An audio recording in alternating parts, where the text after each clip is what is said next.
If you're a pop culture junkie who loves TV, film, music, comedy, and other really important stuff, then you've come to the right place. Get ready and settle in for Classic Conversations, the best pop culture interviews in the world. That's right, we circled the globe so you don't have to. If you're ready to be the king of the water cooler, then you're ready for Classic Conversations with your host, Jeff Dwoskin.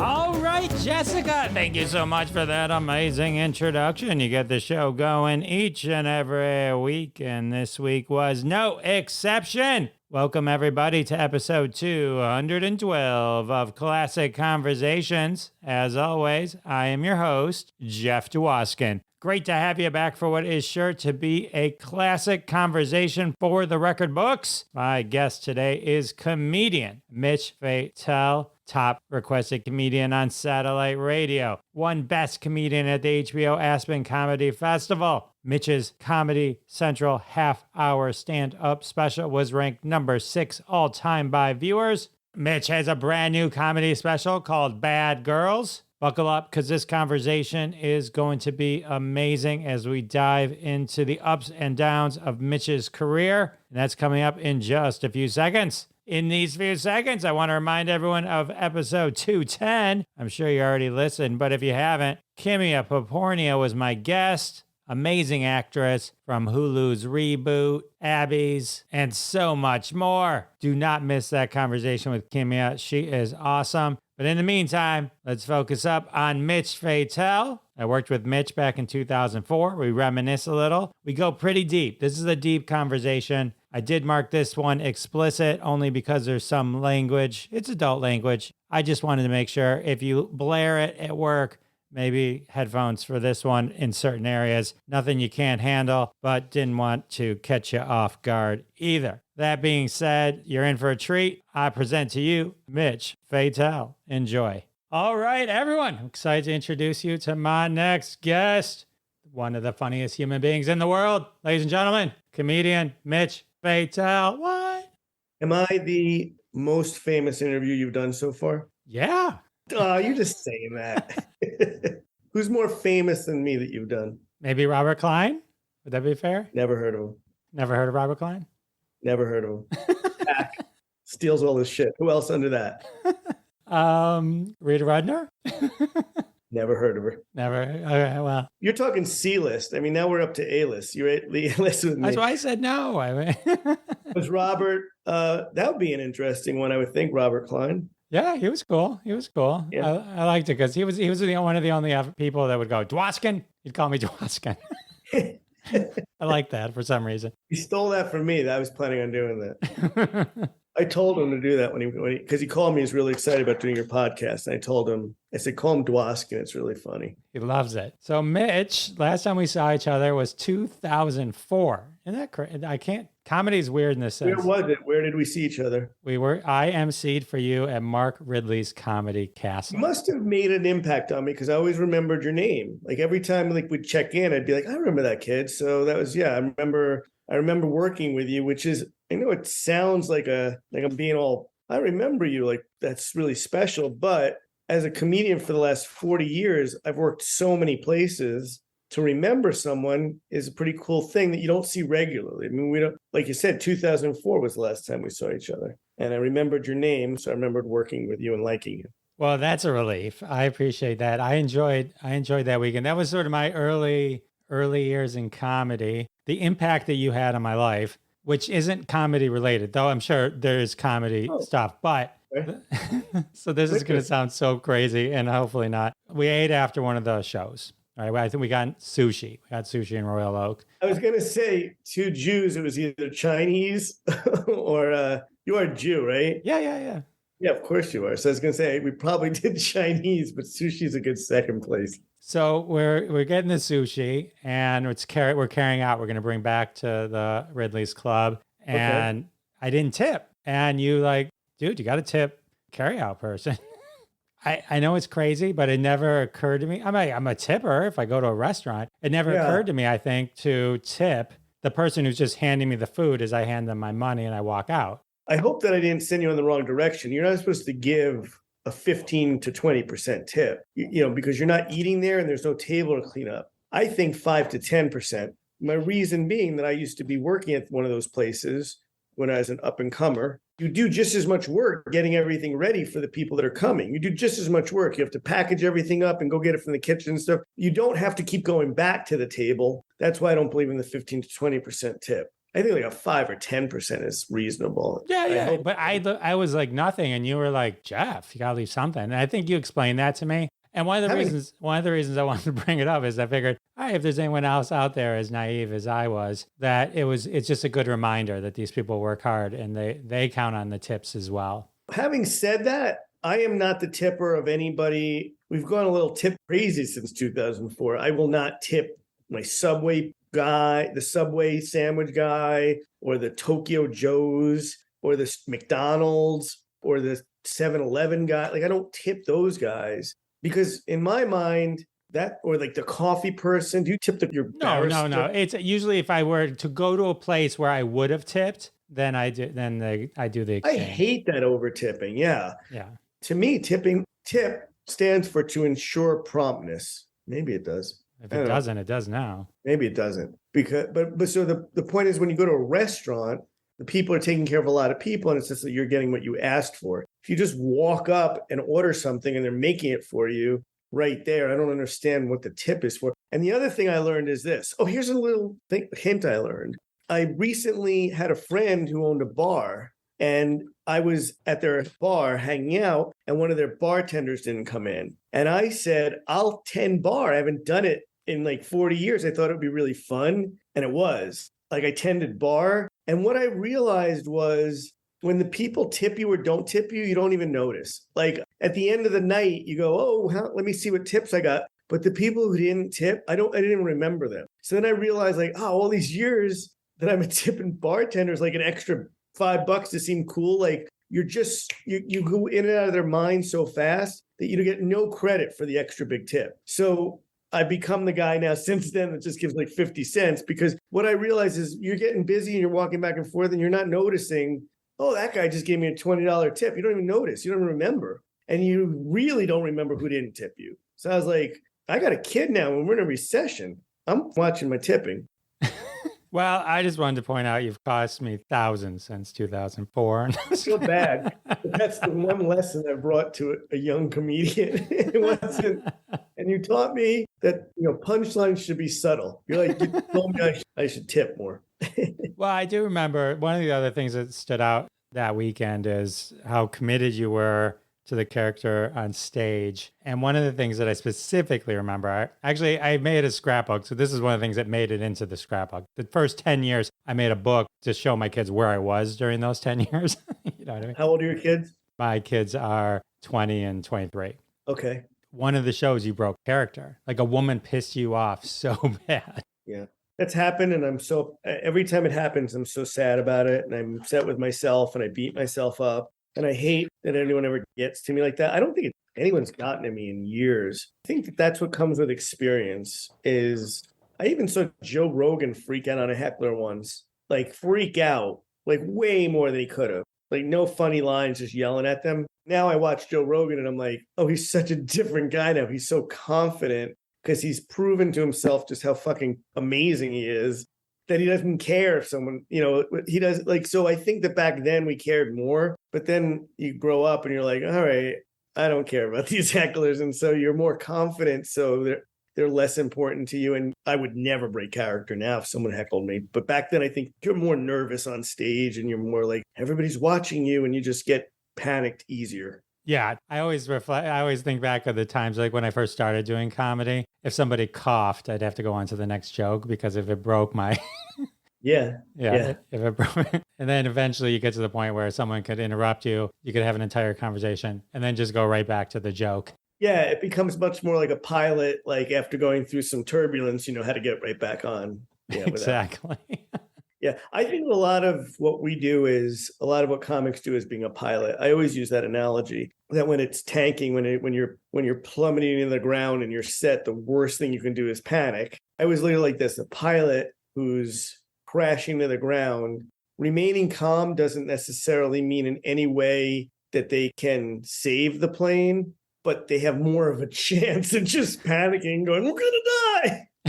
So I've kind of learned that, like, to keep in control of the plane if it's diving. And I've also learned that that doesn't necessarily ensure success. I think everything in life comes down to giving yourself a better chance of success. And the biggest thing that I've learned is that doing all these self-help exercises and learning about yourself, and it doesn't mean you're going to be ultimately successful. It just means you're giving yourself better odds of being successful in different situations. And odds are, I think, what we're looking for in life. Right. It's a numbers game. It's all a numbers game. Give yourself the best chance. Yeah.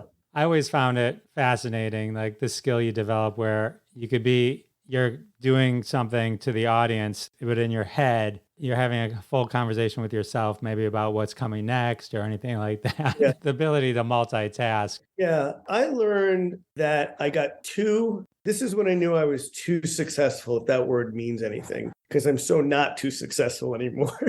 But I remember I got so successful, and this is actually a cautionary tale, that I was on stage one day doing my bit, and while I was on stage doing my bit, I remember distinctly going through what I had to stop and get later at Whole Foods. Like, in my mind, I was going, I'm going to get that curry chicken salad for dinner, and I can't forget to get milk. Should I get milk at Whole Foods? And then I realized, I'm having this conversation that I'm in the middle of a show. And it made me think, and it was bad. I was like, I'm not even enjoying it. Like, I'm just doing it like a job now. And I remember thinking that was kind of cool that I could do my show and still think about it. But then I realized that I wasn't enjoying the moment anymore as much as I should. How did you get back to enjoying the moment? I started getting booked less as I got less and less successful. And seriously, like, as my career progressed, and I had a big peak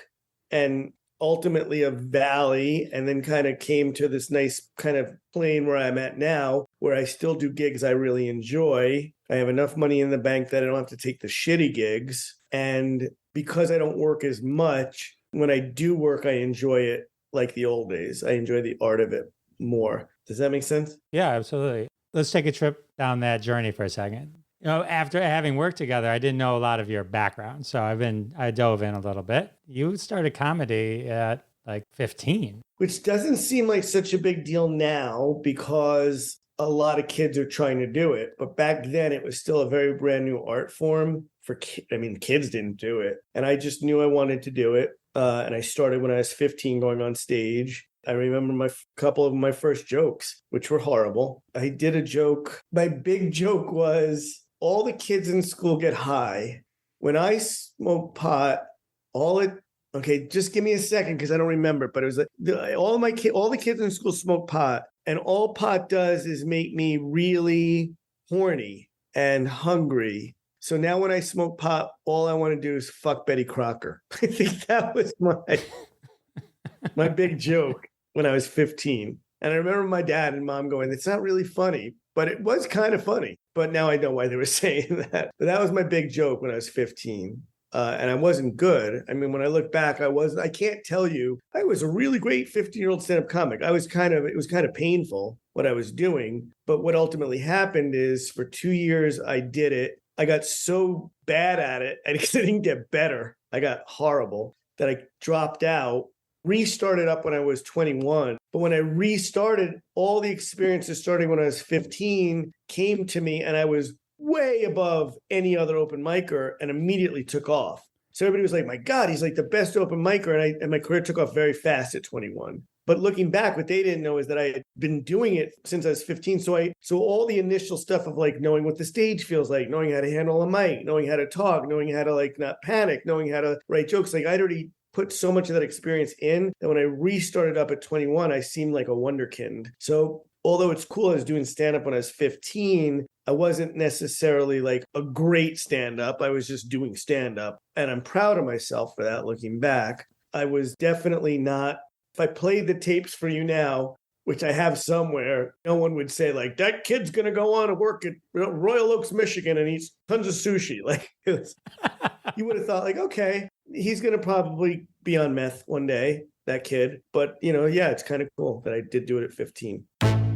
Sorry to interrupt. We have to take a quick break. I do want to thank everyone for their support of the sponsors. When you support the sponsors, you're supporting us here at Classic Conversations, and that's how we keep the lights on. And now back to my amazing conversation with Mitch Fatel.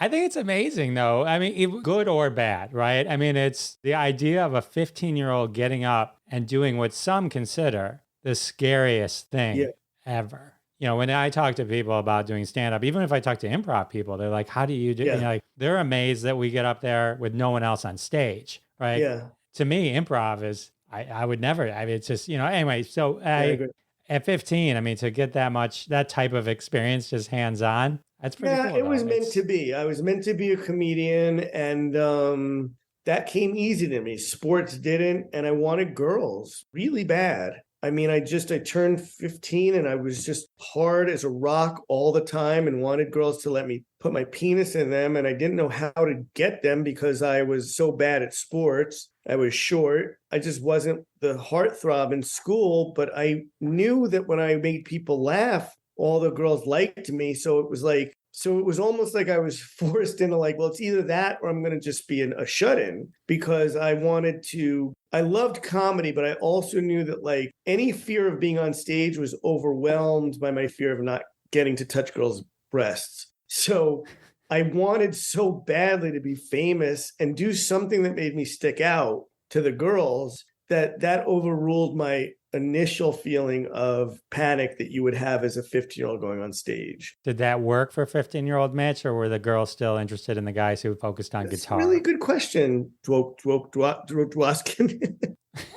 It's a really good question, because looking back, I realized I was harder on myself than I needed to be. I got some pretty hot girls on my own. Like, there was a couple of girls. I just wasn't Bart Sheridan. So when I was a kid, Bart Sheridan was the good-looking kid in our school. And like every girl loved Bart. It's so funny, the name is just Bart Simpson now, but it was Bart Sheridan. He was just the good-looking kid in school. And all the girls loved Bart. And I just wanted to be Bart so bad. So the fact, and isn't this life, Jeff, that like, when do we learn to stop competing with others and just be ourselves? Because looking back, I was doing fine. I had a couple of hot girlfriends and girls liked me and I was being invited to parties, but I wasn't Bart.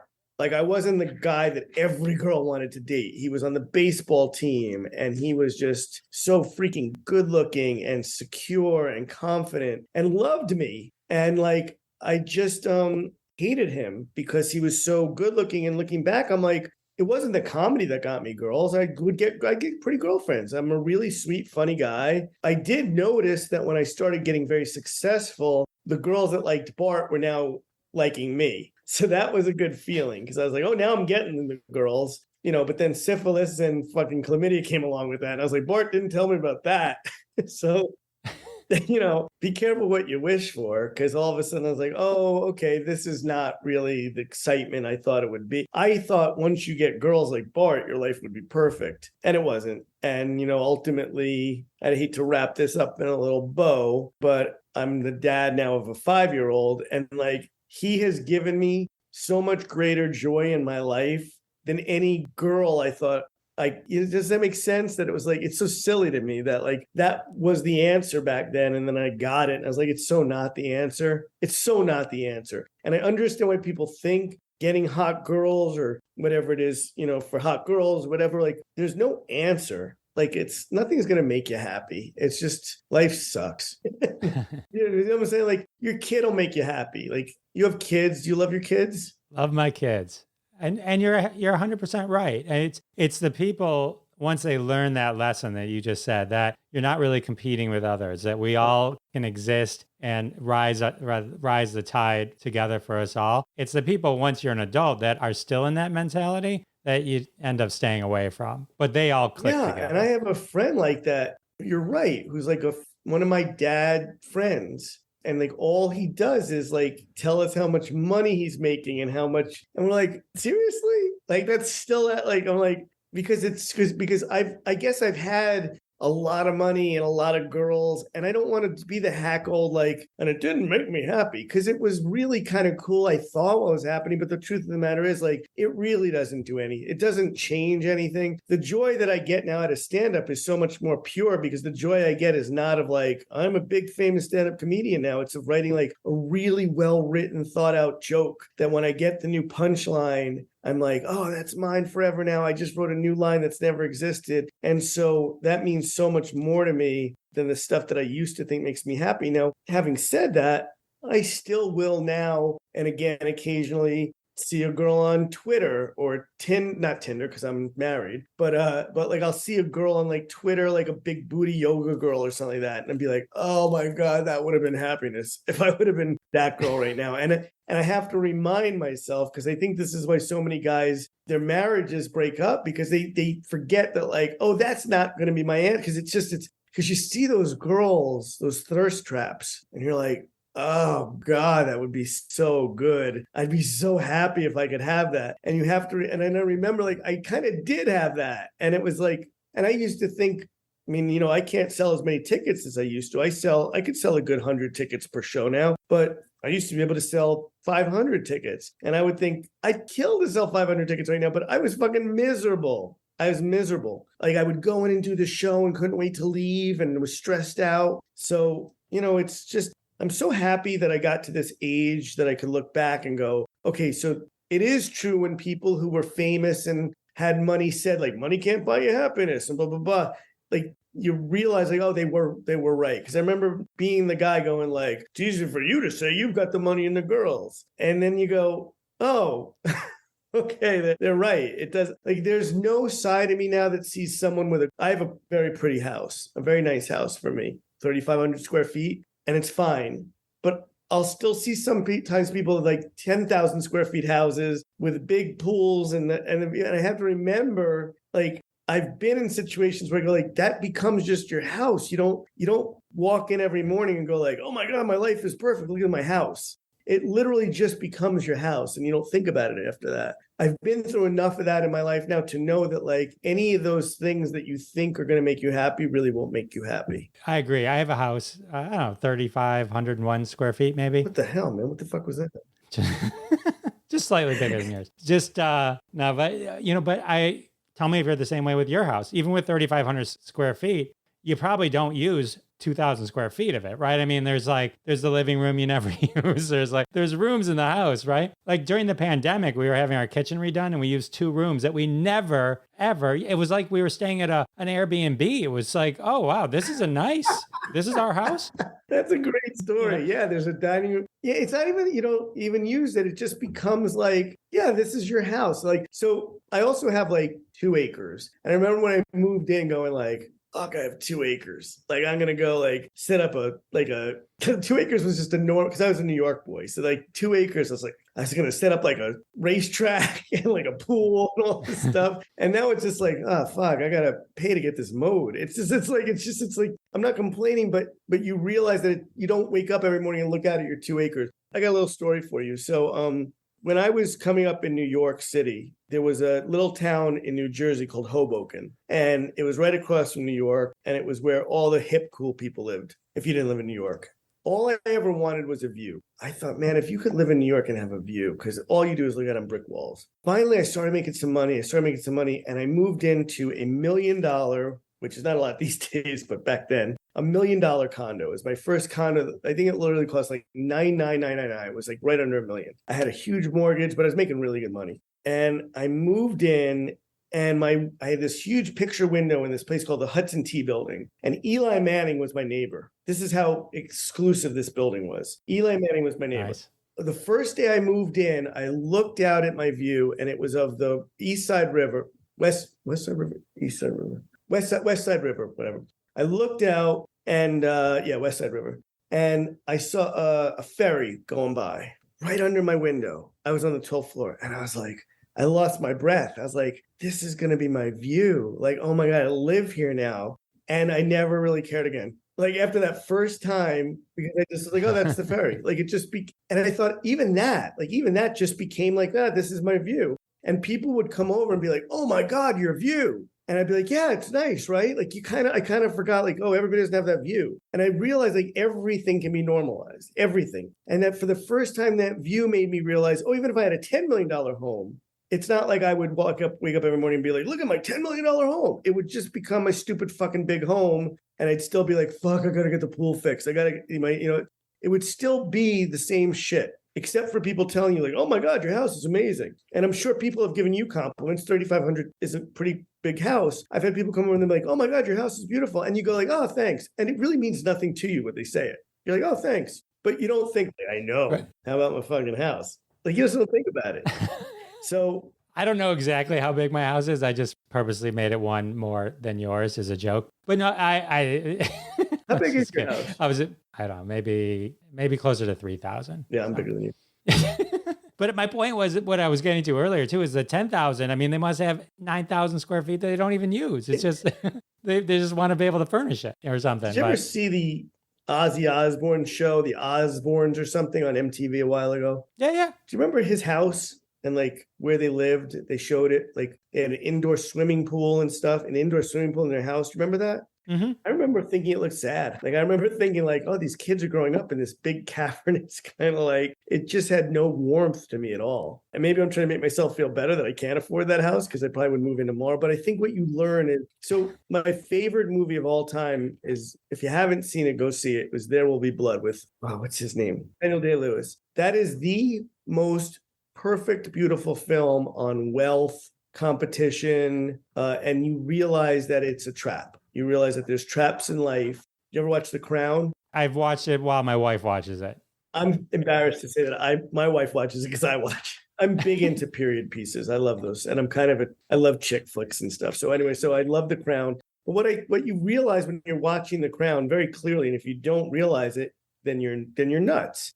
Is you realize quickly like these people are not having good lives. There is no way that you can look at them and not think that they're slaves. And their creature comforts are so provided for as payment for the fact that they've given up their lives. But you see that like none of them are happy. And you quickly realize that like, oh my God, that would have been, I used to think like, wow, if you were born into someone that had $50 billion, what a life. But you realize like, that would be the most miserable thing in the world, to not know what you're capable of doing because you always had a parachute of billions of dollars under you. You could never really even enjoy your life. I agree 100%. There's something about earning it and making it on your own. There really is. And I guess all I've noticed in my older years is that everything that you thought they were scamming you with wasn't a scam. That it's true. Money doesn't buy you happiness and all that kind of shit. Not to say that because I have enough money to have a decent life right now. And when I start feeling a recession come in, I get very scared of like, oh shit, do I have to go back out on the road now and take the shittiest gigs in the world just to pay for my son's school and stuff? And you realize, oh, this is why people think money's happiness. Money doesn't give you happiness, but it definitely gives you peace of mind. Right. It gives you some comfort. Some comfort in knowing like, okay, good. I'm not going to get evicted. You know what? I don't mean to pry too much into your life, but have you ever been seriously in debt? No. Good for you, man. I'm a bad Jew. Maybe 15 years ago, I was making very good money on the road and I had $1 million condo and bills out the wazoo. And one day I started getting less and less bookings. And then every month I started making a little bit less. And then one day I was like, I'm in debt. Like, I don't know. I remember thinking like, I don't know where I'm going to get, how I'm going to pay. If I start going into this account, I'm going to use that up real fast. And I started going like panicking because I was really starting to go like, I don't know if I can afford all these bills. And it wasn't that. And what it was is I needed to downgrade and I moved out of that place and met my wife and I'm happier and all that stuff. But what's funny is like, I realized like, oh, that's why people, and do not take this the wrong way, but I was going to say, that's why people in dire straits, like wind up killing their spouse for insurance money and stuff, or like, because that feeling of dread of like, fuck, I owe these bills and I don't know where I'm going to get money for it. You get a panicked feeling. It's the worst feeling in the history of the world. And after going through that, I promised myself I would never let myself get in debt again. I'd always live within my means. Well, two lessons there. One is no one out there should be killing their spouse. Well, don't be judgmental. We don't know the whole story. But two, you're right. It's the people like you hear all these stories all the time. It's like you live with outside of your means. And like, I've never been like, I don't care what car I drive. You know what I mean? To me, it's to get to point A to B. It's like, but I agree with you. It's about, you have to know where your lot in life. And Dude, we are so old now that you can say, I use my car to get from point A to point B, like a dad would say, and I don't laugh at you. I go, yeah, point A to point B. Like it makes like I'm like, yeah, that makes like that's how old we've gotten. That like when you say that, I don't go like, you're so old. I go like, man, makes sense. Sorry to interrupt my conversation with Mitch Fatel, but in all seriousness, if you're in debt or ever need help, just ask somebody close to you. There's always people there to support you. And we're going to take a quick break. And we're back with Mitch Fatel, about to talk about not the peaks, but the valleys that he experienced during his career. And we're back. So, Mitch, you keep mentioning selling less tickets or either doing this, and like, is there a story behind that, or is it maybe is the story just you can peak in the comedy business? And No, it's a pretty good story. Boy, how deep do you want to get? as deep as you want to go.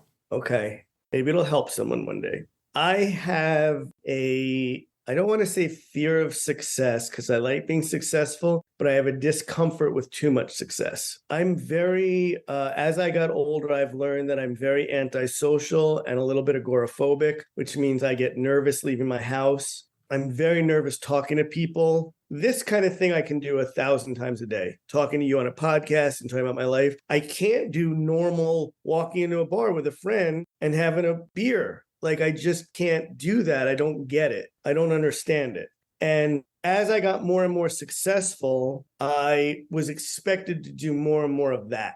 I was expected to go out with club owners and people that were coming to my shows. And wherever I went, people knew me and wanted to bring me out. And I was miserable. I didn't like that feeling. All I wanted to do was go and do my show and then go back to my hotel room and write more jokes. Because that's what and watch porn. Back then, that's what I did. I've given up porn subsequently. So I got very successful. And then I realized I wasn't comfortable all the time. I wanted to go back to the days where people didn't know me and I could just go on stage and blow people away. But now everybody was expecting something from me. And I'd have people showing up at shows with signs and people going, I brought my whole family and you're my favorite comedian. And I have a mental illness where I would go, oh, I'm going to let these people down. I don't like that person. So I wasn't enjoying stand-up anymore because I was just like thinking that I was going to let everybody down. So I ultimately kind of like pulled further away from like my writing. And that's when I said I was on stage one day and I was thinking about what to do shopping. I wasn't enjoying it anymore. And I will maintain that you will never be great at anything that you don't enjoy. And I started to not enjoy it anymore. It became a job. I think that the good analogy is there are football players and basketball players who say, it's become a job. I don't even enjoy it anymore. And then ultimately you can't be good at something if you're not enjoying it. There are other players like Michael Jordan who somehow, or, whatever, these are the guys who like, they can play at a very high level and they still enjoy doing it. And they don't feel like I've really appreciated sports figures because they're able to not feel this horror at letting people down. If someone comes to their games and they have a bad game, they really don't care about that. If they do, they won't make it. Well, I became the guy that cared that much. So I just slowly started not writing as much and trying as hard and was mailing it in. And I wasn't writing new jokes. And I think people felt that over time. And then I did a special everybody thought was going to be the best special ever. And I remember I didn't enjoy it. I didn't enjoy taping it. I didn't enjoy writing it. I was doing it just to get to the next level, and the special tanked. It's called Magical. It's to this day, it's on YouTube and stuff, and it makes me squirm because it's so not me. And this is part of being a performer. Like when people hear about, oh, this comedian Mitch Fatel, I'm going to go check him out on YouTube. And sometimes clips from that special will come up, and I'm like, that's not me. It was me, like, you talked about how much I don't come out of character. It was me doing the character too much because I was trying to oversell it. And then that special tanked, as it should have. And then I just kind of like took time off and had a son and then like would do gigs that I liked. And then one day I got on stage again and I was like, fuck, I love this again. And it was because a lot of the expectations had stopped because I got to a certain point and instead of going forward, like a lot of other comedians did, I kind of went backwards. And I can't look back at my life and say that I have any regrets because there are lots of comedians that go, because everybody said like, oh my God, you were supposed to be this guy that played theaters and stuff. But I don't really have regrets because I realized now that like that wasn't going to make me happy. That was like the $10 million house. Like it was like what made me happy ultimately was getting married and having my boy and maybe giving him the self-esteem and the tools that I don't have that he won't feel that things are expected of him. Does that make sense? Yeah, absolutely. So I'm better than I've ever been as a comic, but now it's under my terms and I'm enjoying it again. And luckily I had a nice big run where I made some money, invested that money, and now I feel like if another run comes up where people start rediscovering my new stuff, because I have a new special out, which I'll plug to you that is the special I always wanted to do now, which is called Mitch Fatel Bad Girls. It's available on my website, mitchfatel.com, for a nominal fee. But if you watch that special, that's the new Mitch Fatel as a married guy. And this is new material. And it's like I was feeling it again. And I think you'll feel if you watch it that like it's more the old Mitch Fatel evolved and it's made me happy. So that's a very long-winded answer to what happened. So that's kind of what happened is I kind of like, I think as human beings, we tend to go where we're more comfortable. And I was not comfortable being like famous. It made me uncomfortable. If it came around now, I think I'd enjoy it, but it would be for different reasons. I totally understand. My mom was agoraphobic, and like you, when in public, when working a room, like in under her terms, hilarious person, very funny. So like agoraphobic, being afraid to go out doesn't mean you're completely recluse. It just means there's just certain things that you hold yourself back. You're not reclusive. You're just, and there are people that have really bad agoraphobia where they go out and they panic. I don't ever panic. I just get anxious and uncomfortable and want to get away from it. So, I've learned a lot about agoraphobia. So my wife and I were talking one day and she asked me about it. And I said, let me explain to you my life on the road. Because she'd said how fun it is that I go on the road. I said, if I go on the road, I stay in the hotel all day. I wake up and I work out and I'm so happy. I work out and then I write and I answer emails and I do podcasts with Dwoskin, and I love this. Like right now I'm happy. I would say to my wife, so this is me on the road. So I do all that. And then I start to see that showtime's coming. So it's like 4:00 and I go, fuck, it's like 4:00 already. Like my show's at 7. I only have a couple more hours and I said to my wife, I go, and then I start going like more and more uncomfortable that the time's coming that I'm going to have to leave the house to go out and perform. And then almost to a person by the time it starts being like an hour, I'm almost always late to my gigs because I put off getting ready for so long because I don't want to leave. And I get this sense of dread and the sense of anxiety. And then I finally push myself out the door and I get to the club and I perform. And then I'm so happy I did it. I'm so happy I got, that's what I said to my wife. I go, now I'm elated because now I did the shows. I wrote the jokes, all the jokes I tried. I met people, but then I want to go back home now. Like, I don't want to go out now.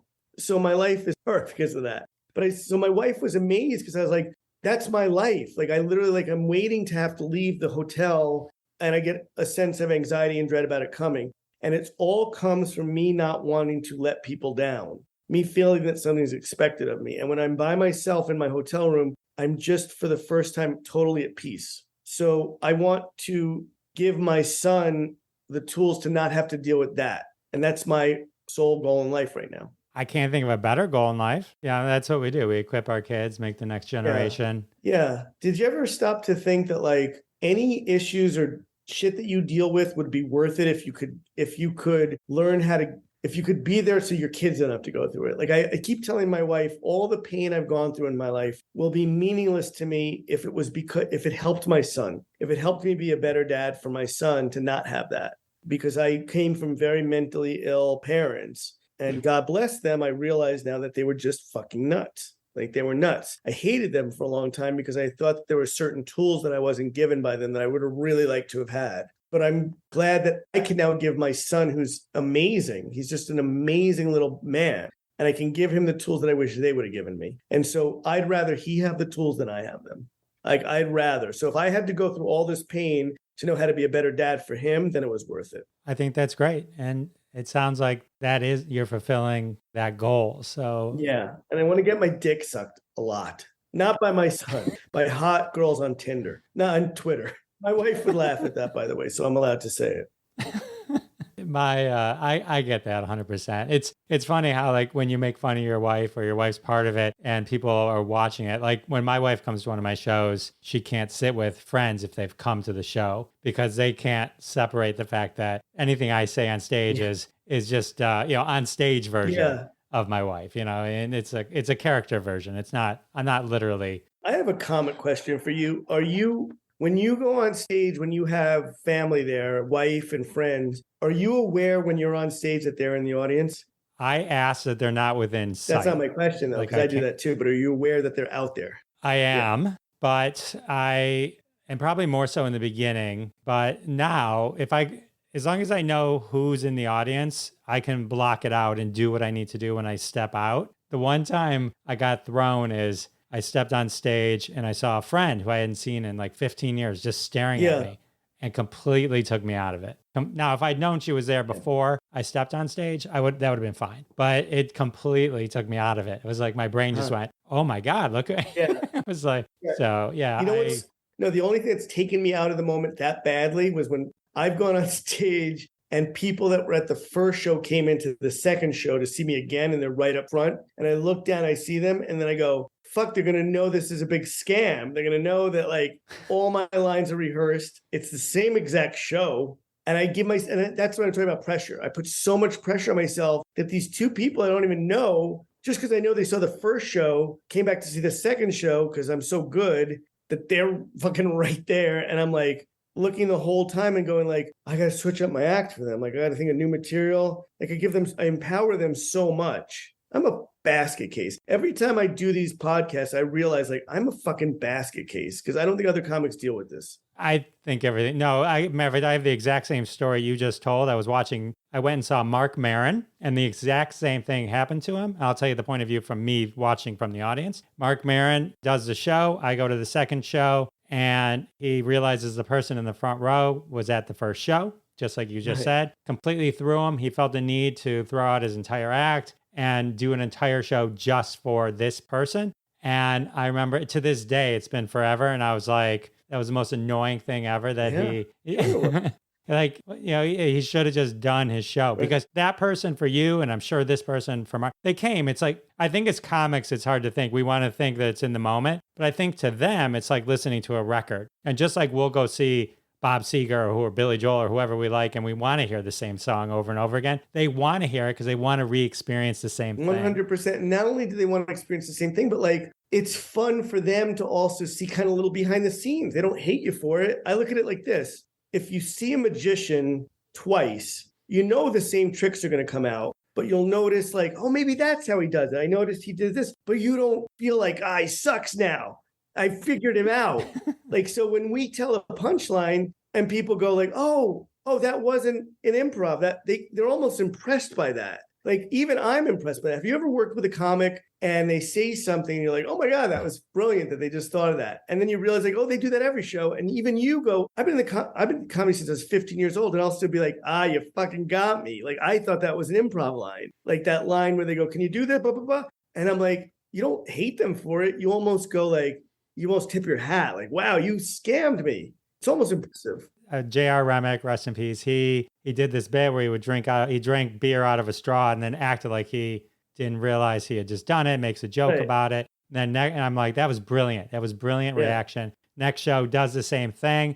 And I realized, oh my God, that's comedy.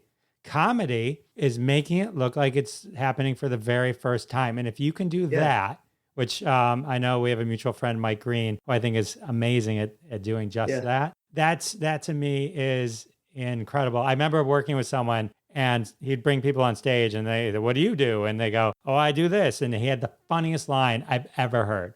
And I'm like, that was so funny. Did you make it up when that guy said that? He says, no, but I did make it up the first time somebody said that. Right. Yeah. And that's, and so I have a similar story. I was working with a magician. I bring a magician because I wanted to be a magician as a kid. And I'm still I wouldn't say fascinated by it, but I still love the wonder of magic. I still love that we're watching something that we know isn't happening, but we convince ourselves it is, and no one's sawing someone in half. But I love the idea of magic. So I remember I was working with a comedian once who had some magic in his act. It's a great little story. And then he would do the thing where he'd hand someone an orange and he'd like, put your head against it and guess what card's in there, blah, blah, blah. And then he'd cut the orange open and he'd pull out the card that they were thinking of.